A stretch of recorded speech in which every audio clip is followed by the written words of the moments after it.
रातभरि कसरी पढ्ने? जब इक्जाम नजिक आउँछ तब प्राय स्टुडेन्टको मनमा यही क्वेसन घुम्छ, इक्जाम आइसक्यो पढेको छैन, फेरि पढ्न बस्यो निन्द्रा मात्रै लाग्छ, हे भगवान के गर्नु नि।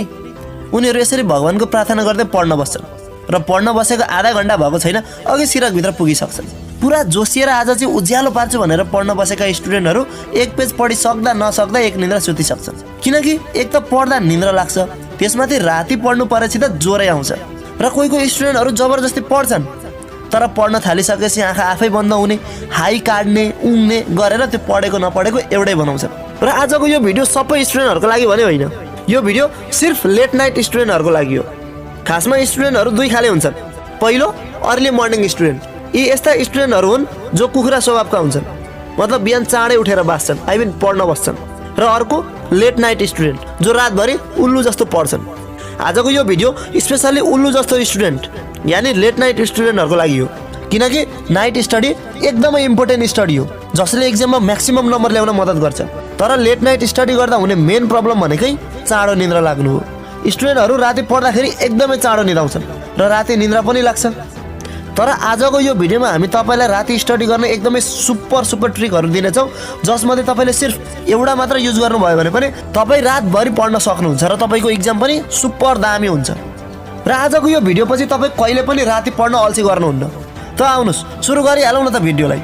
धेरैजसो स्टुडेन्टहरू के गर्छन् कि बेलुका खाना खाँदा धेरै खानेकुराहरू खान्छन्, दाल भात तरकारी अचार मासु दुध दही जस्ता धेरै भेराइटीका खानेकुराहरू खान्छन् र खाना पनि यति खान्छन् कि आधी घन्टासम्म डकार्छन् र डकार्दै पढ्न बस्छन्। र जब त्यसरी पढ्न बस्छन्, पढ्न बसेको आधा घन्टा भएको छैन ओछ्यानतिर पुगिसक्छन् र के भन्छन्, मरिलानु के छ र, आज एक दिन नपढेर के हुन्छ, भोलिको दिन छैन र। र जब भोलि हुन्छ र भोलि पनि त्यस्तै सोच्दै सुत्छन्, आज चाहिँ लास्ट कसम भोलि चाहिँ राति 2 बजेसम्म पढ्छु, र फेरि त्यो भोलि पनि आउँछ। र जब उनीहरू टन्न खाना खान्छन्, खाना खाइसकेपछि यस्तो स्वादले निन्द्रा लाग्छ कि उनीहरू पढ्नै बिर्सन्छन् र फेरि पढ्ने भोलि भाका सार्छन्। र तपाईँले पनि बेलुका टन्न खाएर पढ्न बस्नुभयो भने तपाईँलाई भयङ्कर निन्द्रा लाग्छ र तपाईँ सुतिहाल्नुहुन्छ। र अब तपाईँको मनमा लाग्ला कि बेलुका चाहिँ खानै नखानु त। यदि तपाईँ नाइट स्टडी गर्न चाहनुहुन्छ भने तपाईँले बेलुकाको खाना एकदमै कम गर्नुपर्छ, किनकि जब तपाईँ हेभी खाना खानुहुन्छ तपाईँको शरीरलाई ती खाना पचाउन धेरै इनर्जी चाहिन्छ र बडीमा इनर्जी अभाव भइसकेपछि तपाईँको बडीले रेस्ट खोज्छ र तपाईँलाई निन्द्रा लाग्छ।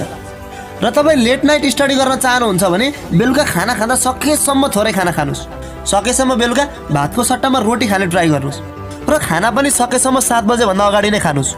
र यसरी खानामा हेभी फुडको साटो लाइट फुड कन्ज्युम गर्नुभयो भने तपाईँलाई बेलुका निन्द्रा कम लाग्छ र तपाईँ लामो समयसम्म स्टडी गर्न सक्नुहुन्छ।